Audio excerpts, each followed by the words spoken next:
Pues al que no le fue tan mal con su contagio de COVID-19 fue al presidente Andrés Manuel López Obrador. Incluso nos presumió algunas de sus reuniones que tuvo con sus más cercanos colaboradores. Eso sí, con la debida sana distancia. Yo con paracetamol, y aunque se rían mis adversarios, cuestionan al doctor Alcocer porque dijo que Vaporru, pues sí. Y quien tuvo que salir al quite en la mañanera fue el secretario de Gobernación, Adán Augusto López, quien de hecho fue cuestionado por la prensa si es el posible candidato presidencial. Mira, yo no sudo calenturas ajenas. Yo tengo un compromiso con el señor presidente que me invitó a acompañarlo en esta tarea con todo lo que representa el señor presidente. Quien también tuvo que enfrentar los cuestionamientos y fuertes por parte de la prensa fue la secretaria de Educación, Delfina Gómez. Esto luego de que autoridades judiciales aplicaron una multa a su partido, a Morena. Y es que hay que recordar que cuando ella fue presidenta municipal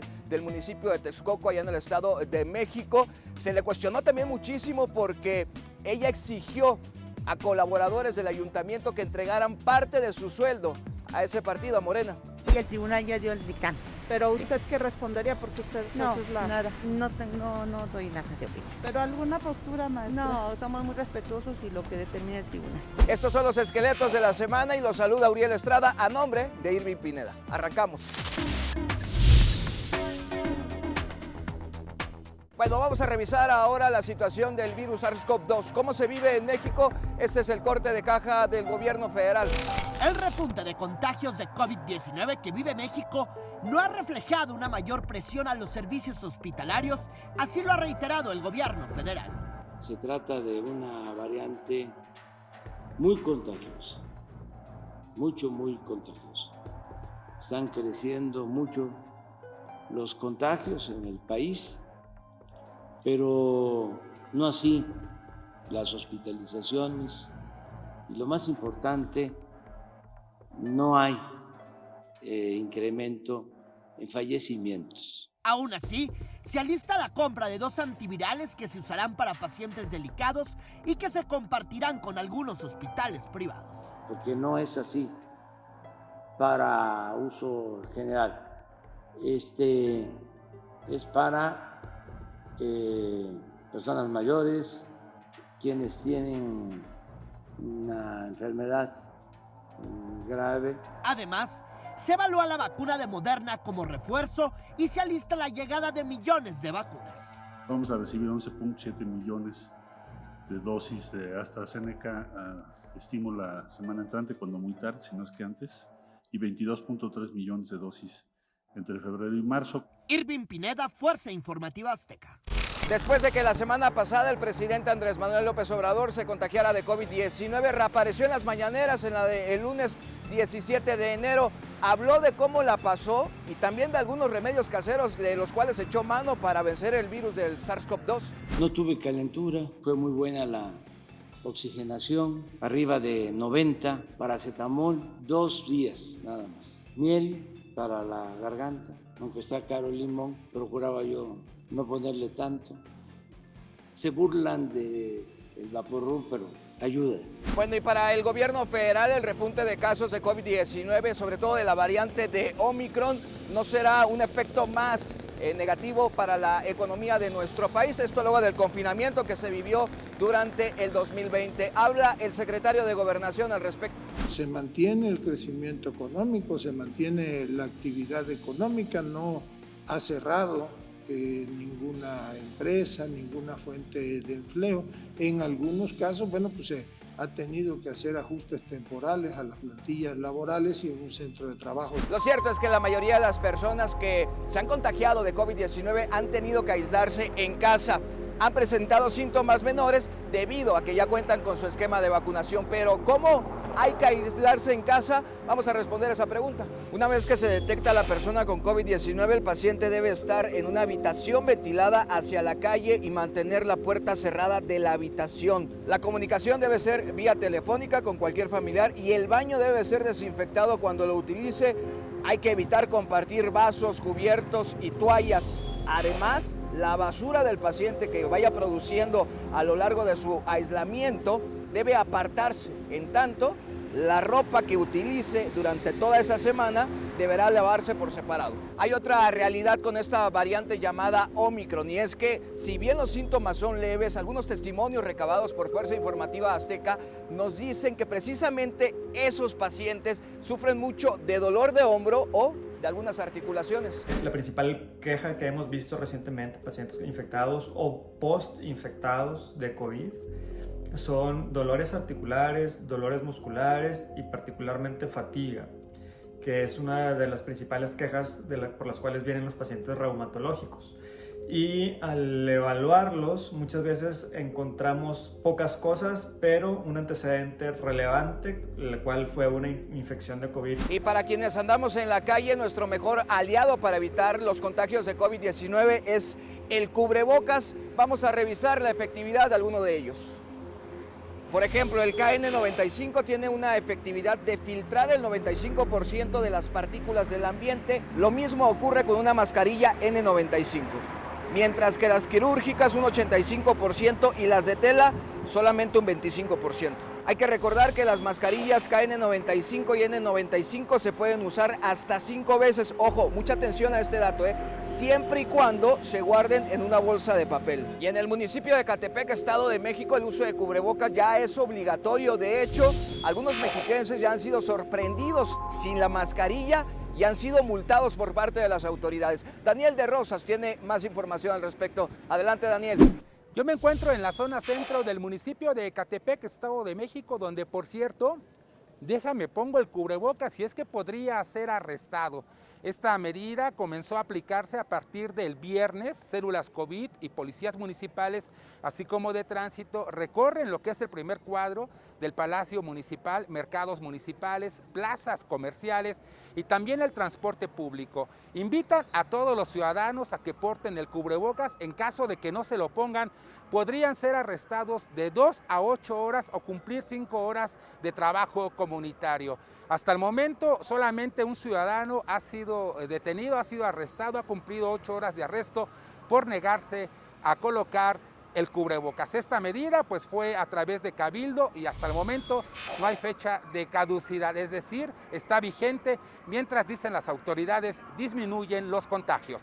Bien, pues para hablar más del tema de COVID-19, pero principalmente de las pruebas tanto de antígenos como la PCR, ya estamos con el doctor Alfonso Domínguez, que es supervisor de telemedicina en Previta. Doctor, muchísimas gracias por su tiempo. ¿Cómo está? Al contrario, buenas tardes, mucho gusto. Pues aquí estamos librándola, ¿no? Entre el COVID-19 y el SARS-CoV-2, pero además de las variantes, hoy principalmente Omicron. Así es, bueno, esta variante es reciente, es una variante que actualmente es la que se está viendo en la población y pues bueno, es la que se está teniendo ahorita un poquito de cuidado, ya que es más contagiosa. Sí, es más contagiosa, ha sido más rápido los contagios, pero son menores los síntomas que se sienten con esta Así variante. Es, se ha visto en los últimos casos que precisamente la variante Omicron únicamente está afectando las vías respiratorias superiores, que es precisamente por lo cual los síntomas son menores, y actualmente, bueno, lo que era la Delta y la Alfa, pues eran las que afectaban vías inferiores. Afortunadamente, bueno, esta no. Sí. ¿Cuál es la sintomatología que presenta esta variante, doctor?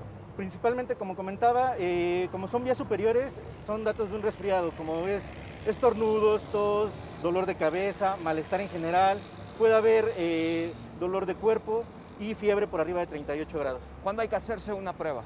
Generalmente se recomienda la prueba una vez que se inician los síntomas. Esto es porque antes pues no vamos a saber si lo podemos tener o no. Dependiendo también la prueba, tenemos las de antígenos o las de PCRs. La prueba de PCR se recomienda realizar a partir del inicio de los síntomas del segundo hasta el séptimo día. Y en la prueba de antígenos se puede realizar desde el primer día hasta el séptimo día de inicio de los síntomas. La diferencia es que una es inmediata, tenemos el resultado alrededor de 10 a 15 minutos y la otra trata de 24 horas aproximadamente en darse el resultado. ¿La de antígenos tiene certeza suficiente para sí. en el resultado? De hecho, justo aquí tenemos la prueba rápida. Ajá. Esta es una prueba en la que se va a realizar, es un cassette que se realiza con el hisopo y esta tiene una certeza del 99% de que podemos dar un resultado correcto. ¿Esta prueba rápida de antígenos en cuánto tiempo?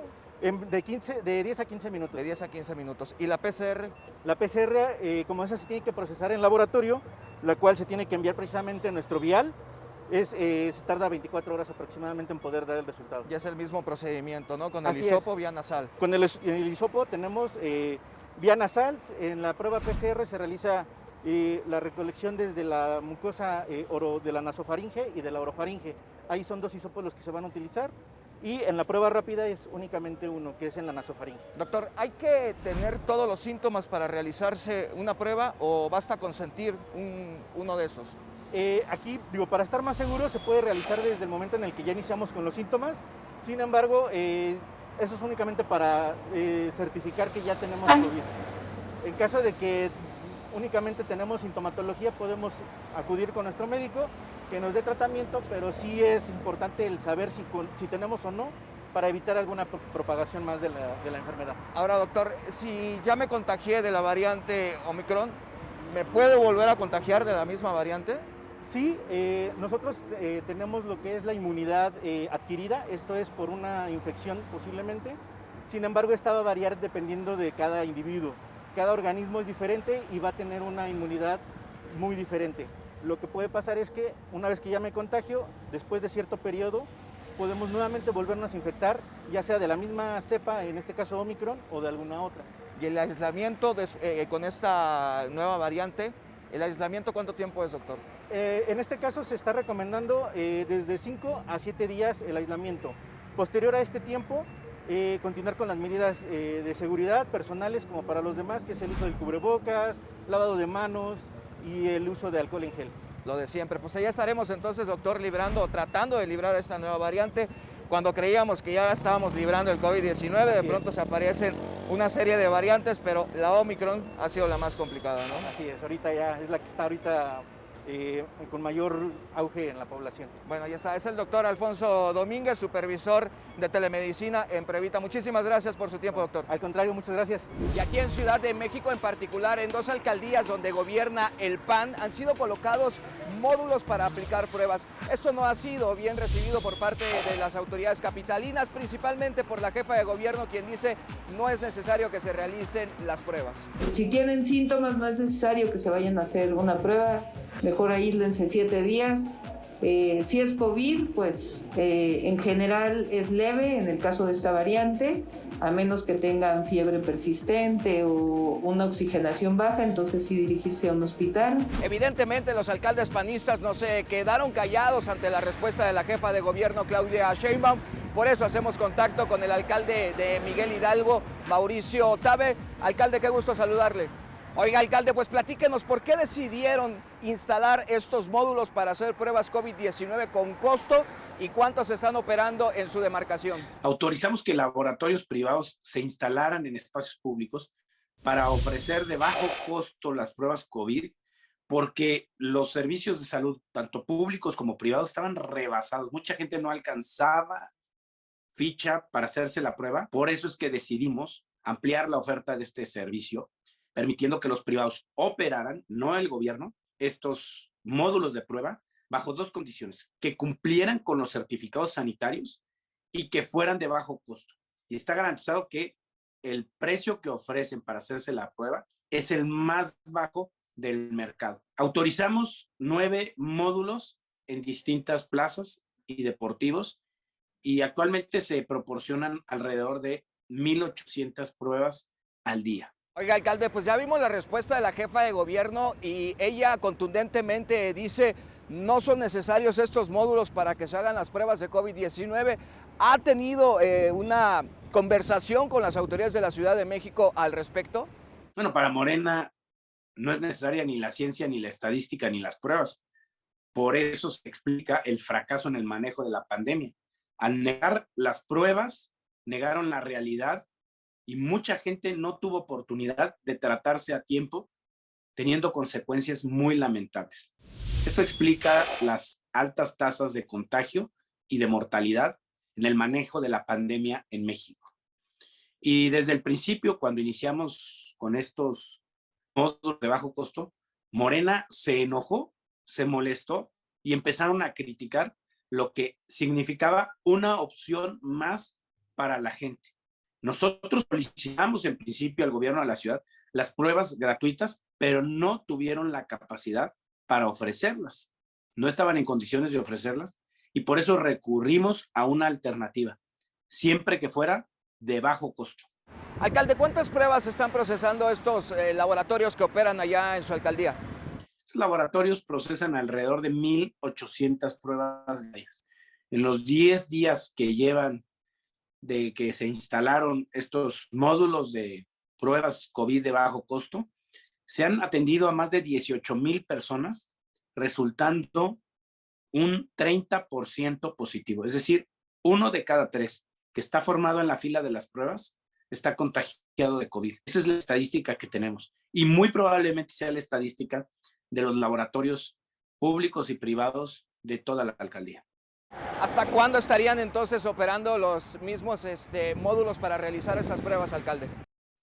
Nosotros dimos autorización primero por una semana, evaluamos tenerlo otra semana, pues en función de la demanda, estamos teniendo muchísima demanda diaria y el convenio que tenemos con los laboratorios privados, que es una autorización que les dimos a instalarse, es que se instalen en tanto que esté esta demanda de pruebas COVID lo suficientemente alta como para proporcionar este servicio a la población. Es decir, cada semana evaluaremos si es necesario abrir o cerrar un punto más. Bien, pues muchísimas gracias por estos minutos que nos regaló en esta entrevista. Le mandamos un fuerte abrazo. Alcalde, es Mauricio Otave, quien gobierna en la demarcación de Miguel Hidalgo aquí en la Ciudad de México. Por lo pronto hay que seguir hablando de la vacunación, que sí es muy importante que todos nos apliquemos el esquema completo o el refuerzo en el caso de los adultos mayores. Tiene más datos nuestra compañera Laura Casillas. Laura, adelante. Hola, Uriel, te saludo con gusto y te comento que en la Ciudad de México se llevará a cabo la vacunación más ambiciosa de toda la pandemia. El gobierno capitalino aseguró que en una semana se aplicará la vacuna de refuerzo a todos los adultos de 50 a 59 años. Así lo comentó la jefa de gobierno, Claudia Sheinbaum. Esta semana, iniciando el día de hoy, hasta el domingo y después el martes y el miércoles, vamos a vacunar a todas y todos los adultos de 50 a 59 años, todos. Ya no vamos a dividir por alcaldías, de que esta semana le toca esta alcaldía, esta la otra. Es un esfuerzo muy especial en donde necesitamos la colaboración de absolutamente todos. Para la inoculación de este grupo han sido instaladas 10 sedes en toda la ciudad y los interesados podrán acudir a la más cercana. El objetivo es que cada persona pueda escoger la que más cerca le queda y la que mejor se acomoda a donde trabaja o donde vive. En esta etapa les estamos dando flexibilidad para que acudan a la sede que mejor les convenga, con el objetivo de que todo el mundo tenga la oportunidad de vacunarse y sea lo menos disruptivo en su vida cotidiana. Uriel, finalmente comentarte que el director general de Gobierno Digital, Eduardo Clark, también recordó que del martes 18 al 21 de enero se inoculará a rezagados con el biológico AstraZeneca en el Pepsi Center, ubicado en la alcaldía Benito Juárez. Es el reporte, saludos a todos.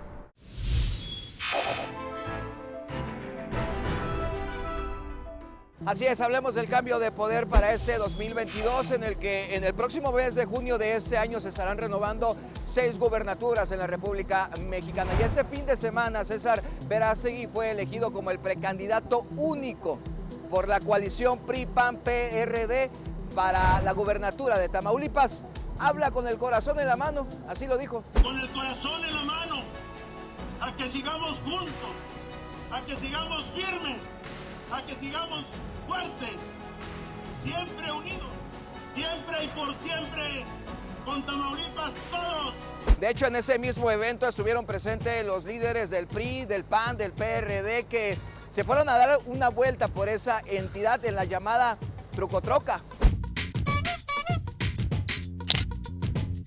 Y en tanto, el presidente del PAN, Marco Cortés, fue duro en criticar a Morena en cuanto a los estados que está gobernando, porque él asegura, el panista dice, que son las entidades con mayores índices de violencia en toda la República Mexicana y confió en que su partido retenga la gubernatura de Tamaulipas. Volvamos a gobernar, corrijamos los errores cometidos y hagamos el mejor gobierno para el estado de Tamaulipas. El truco, así le conocen a César Verástegui, quien, como le decía, este fin de semana fue elegido como el precandidato único de la coalición PRI-PAN-PRD, pero ¿quién es el truco? Inició su carrera como dirigente de productores de caña. Antes de buscar la precandidatura fue secretario general del gobierno de Tamaulipas, que encabeza Francisco Javier García Cabeza de Vaca, también exsecretario de Obras de Cabeza de Vaca y diputado federal.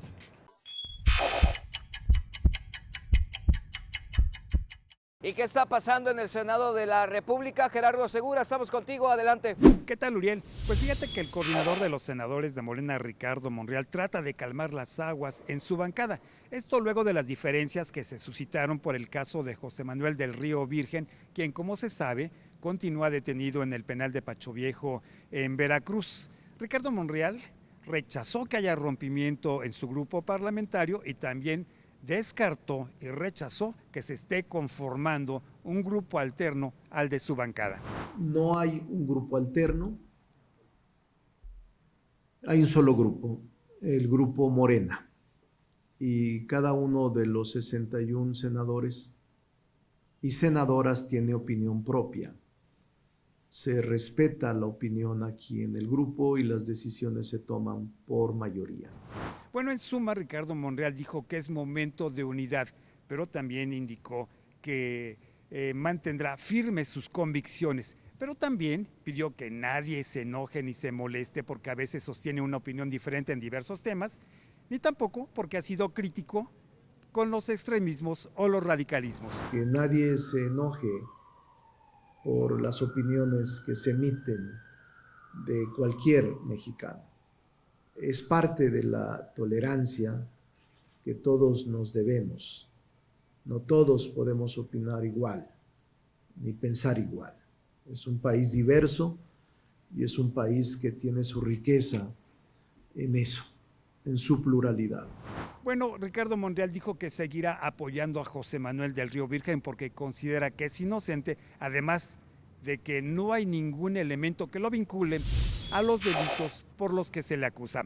Uriel, así las cosas aquí en el Senado. Muchísimas gracias, Gerardo. Ya que estamos hablando de legisladores, se acercan las plenarias y los panistas se reunirán fuera de la Ciudad de México, donde van a desahogar sus reuniones preparatorias. El 1 de febrero, los 24 senadores del Blanquiazul viajarán a Tamaulipas para reunirse y los 114 diputados federales, también panistas, se van a reunir allá en Aguascalientes el próximo 25 de enero. Listo, pues estos fueron los esqueletos de la semana. A mí me dio muchísimo gusto acompañarlos y saludarles a nombre de Irving Pineda, titular de este espacio. Estamos interactuando en las redes sociales, Uriel Estrada TV, Facebook, Twitter, incluso el Instagram, y los espero a las 8:30 de la noche con todas las noticias de México y el mundo en A Más, a través de la señal del 7.2. Hasta la próxima.